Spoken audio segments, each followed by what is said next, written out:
Hey guys, what's up? Welcome back to the channel. It's Cynicalex, and a lot of new players have actually joined Marvel Future Fight recently due to the Cosmic update, due to Beta Ray Bill coming out, the connection between the comics with Cosmic Ghost Rider, and then Silver Surfer Black. We've seen a huge influx of new players, and especially when you see, not just myself, but other content creators make content about Silver Surfer Black, it gets a lot of eyeballs. So on top of that, I've also gotten a lot of messages recently, especially on Discord and Twitter, asking me if the progress guide or the progression guide for Marvel Future Fight that I whipped up and is on the master list has been updated. And it actually hadn't been updated. The last time it was updated, when I was doing karate, was back before Squad Battle existed. And Squad Battle is not a huge source of gameplay material for new players, but it's an important barometer. It's definitely an important barometer for new players, especially because a lot of new players, or not necessarily like new players, but still, you know, before their first year, they start asking the question of like, when should I level 70 characters? It's a question that I get a lot, and it's sometimes tough for me to answer that question. Like, yeah, when should you start burning 2,400 bios to start getting characters from level 60 to level 70? That's like a really good question. So usually I would say things like, okay, once you've gotten to stage 25 or 30 of Shadowland and you can comfortably complete any of the world bosses 5 out of 5 every single day. But you know, that's just sort of my way of making sure that they have a big enough roster, because you're literally burning, you're literally sacrificing 2,000, almost 2,500 biometrics per character that you want to get to 70. Man, they should probably reduce that number for some characters, shouldn't they? Anywho, but now Squad Battle is a much better indication of that, a much better, you know, barometer for that, because once you get into the third phase of Squad Battle, you basically can't do enough damage to get enough points with level 60 characters. So especially if you want to get that last reward there, if you want to get the first 2 rewards, you can definitely do that with level 60 characters in the first 2 rounds, sure, and you can get the Awakening Crystals, and you could still get Mandalay Fragments, sure, and you can get your daily Mandalay Fragments as well, which is nice down there at the bottom, but you can't get that last bucket for 10. So yeah, with the introduction of Squad Battle, with the new Black Widow Legendary Battle, and the changes to Legendary Battles in general, all of these things, Phyla-Vell, Richard Rider, have you know, necessitated a renewed progress guide. So for all you new players out there, and especially, well, not especially, but also for all you players who are not necessarily new, right? You don't have to be brand new players like 1 week or 2 weeks. You could be 6 months into the game, but you want to check your progress against this guide. So it's actually really cool to see what I think versus how you've been doing. And I have tips for free-to-play and spending players, so it's not just skewed towards one or the other. Check this out. So big shout out right away at the top here to Mr. Weeaboo and Cool Max and Rocks, aka Cool Max. Both these guys are on Discord. They've been fans on YouTube, Twitch, etc. And they looked through this list. They gave me their insights and their opinions, and they have different perspectives. So this was, in large part, still curated by me, but you have the additional eyeballs of 2 other Marvel Future Fight players. They're veterans, but you know, they're not high spenders like me. They don't have YouTube channels, etc. And so they have a different take on the game. They operate at a different pace. And I actually mentioned Mr. Weeaboo recently because he pointed out to me that Luna Snow is actually technically sort of farmable from Dimension missions, whereas Namor is not, for the sort of 15-day take-a-break strategy for first-time returning players. So I wanted to shout out to them and sort of highlight that, you know, I can't do this on my own, right? All my success is obviously owed to the combination of your support and my hard work, but it's things like this where the community makes something that I can put together even better than ever. So we still have the day 1 things over here. This is essentially the day. This is all day 1. Well, this is day 1, and then these are just general tips. These tips will always be relevant for you, whether you've been playing for a day or a year. Really, these are really important things that you should make sure that you're always doing. So take a look at these, read through them, and make sure that you're doing them. If you have any, you know, if you're not sure that you're doing these things, or you want to double check, obviously it's linked down below in the description. It's the 3rd tab on the master guide. It's called Progress Guide, or yeah, Progress Guide. And then we have ongoing tips, and then we have day 2 to 6. We go all the way down to day 90. So we're gonna talk about that. The yellow stuff that's been highlighted is all new stuff. So you can see that more than half of the progress guide has actually been updated for 6.1, because quite a bit has changed, and there's quite a bit more optimization. And I also we will talk about which epic quest you want to focus on first. It's pretty interesting. And then we have the ongoing tips. The ongoing tips, I'm not going to talk about them directly because I have in a previous video when I talked about this progression guide, but the ongoing tips are very important. These are mainly tips for how you're going to handle resources like cards, obelisks, Uru, and ISO 8. but it's very, very important that you handle those 4 key resources, because those are like the building blocks to building your characters. Sure, you need biometrics and you need gold and gear up kits and Norn stones and dimension debris, but you need those other things, especially comic cards and then obelisks and ISO 8. Those are huge to make sure that you are building your characters right, and so they do enough damage, etc.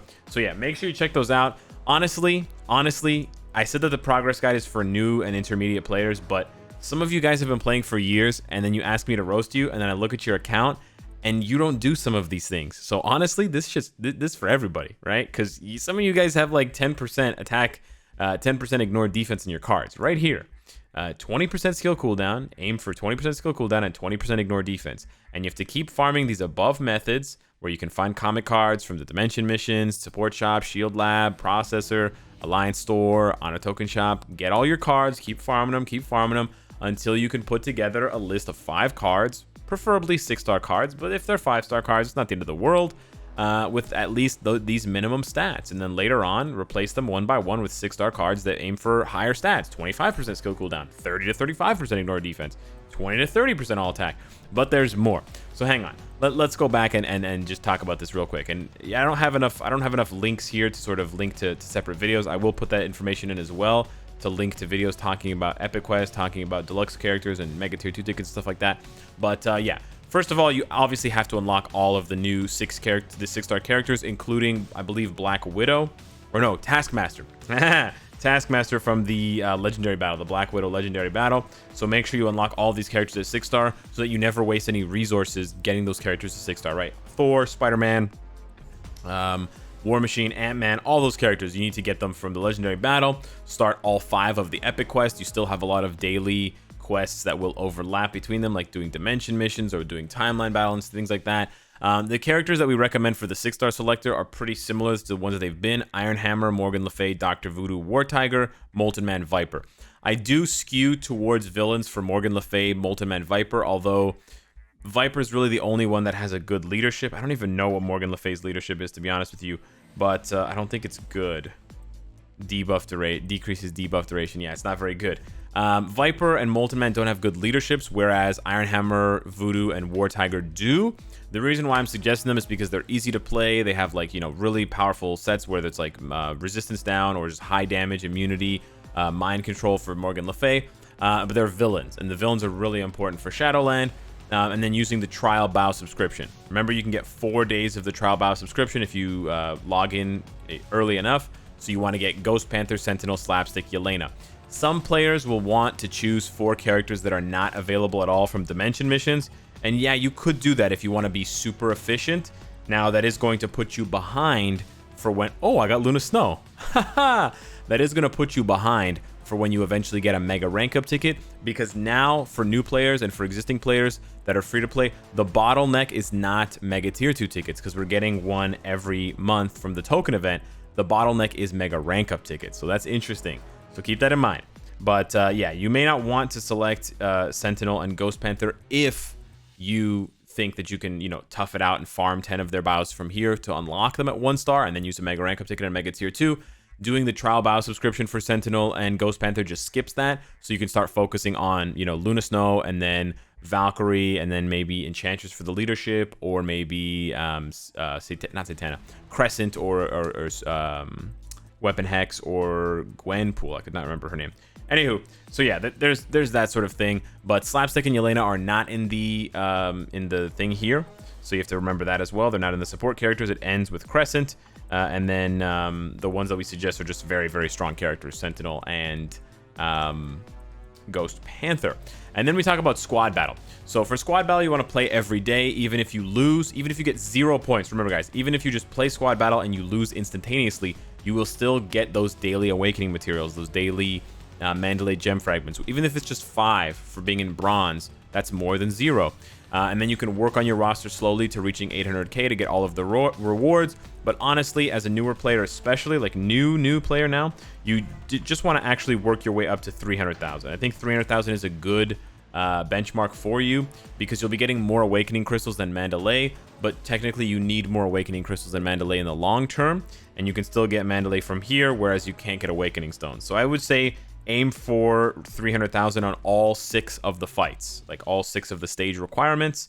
I believe they're just very simplistic. It's like combat, blast, speed, universal. Like it's, you know, it's very, very generic and general. And then we have refreshing the special mission support biometrics. So this goes back to what we were talking about before about the bio subscription for Ghost Panther and Sentinel. So you can refresh those, and you want to look for, again, it depends who you choose from the premium 6-star selector. But if you don't choose Luna, then you can refresh. And even if you do choose Luna, you can look for Luna in the Dimension mission to sort of start building bios for her uniforms or for her gears. Weapon Hex, Sentinel, same characters, adding in Spider-Man and Spider-Man 29 and Gambit, not Ghost Panther. And then the Epic Quest missions. So for the Epic Quest missions, I did recommend down here that the first Epic Quest mission, again, I think it takes between 30 and 60 days, depending on how much money you spend. Obviously, if you're a day one spender, you can get 6,600 crystals like this just by spending like $70. But I think it'll take between a month and 2 months if you're a light spender to free to play. And that's when you want, oh, that's completing the first Epic Quest. Okay, sorry. So here we go. This is where you want to purchase. You want to use 6,600 crystals to purchase your first deluxe pack. Now, I placed the Epic Quest being completed at 60 days, but the purchase at 90 days. Obviously, this 60-day can fluctuate to 90 or more if you just don't do the Epic Quest, you don't focus on it. And obviously, this can take less time or more time, depending on whether you spend your crystals on this first or not. It's really up to you, but I recommend going with Richard Rider Nova first. He's the strongest of the 4 characters between him, Invisible Woman, Psylocke, and Magneto. And he's got the best mission. So you've got that mission there, which would allow you to also unlock Phyla-Vell as a striker. And then you can just keep farming that mission for the other rewards. And then continue doing that. So depending on your progress speed as well, and this is something that you may want to start doing now if you haven't started doing it already, you should be farming all of these characters from the Epic Quest missions because you can get 10 or more bios for them per day.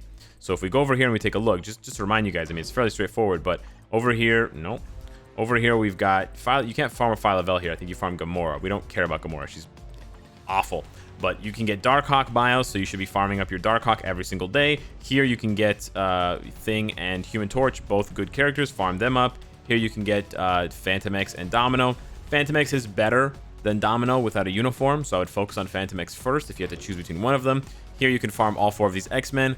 Again, I would focus on Rogue and Cyclops if you don't have the ability to farm all of them, and then Storm, and then Beast last. And then when you can, also start farming the memory missions for these 4 characters here. You're going to need all of these characters at 5 stars for the Epic Quest anyways, and then you're going to need those 4 in order to unlock these 2 to start farming them in addition to the Clea Shifter bios.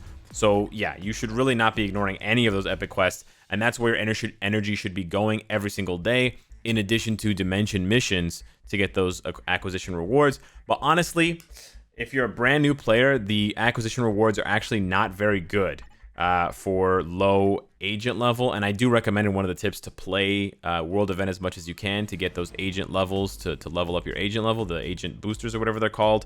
But yeah, if you take a look for low characters, for low players, 1,000,000 gold, yeah, it's not bad. But honestly, would I take 1,000,000 gold over...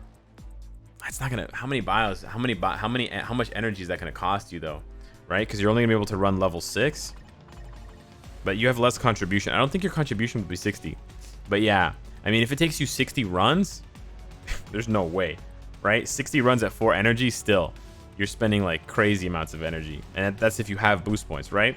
So I would still prioritize getting those characters up to 5 stars for the Epic Quest.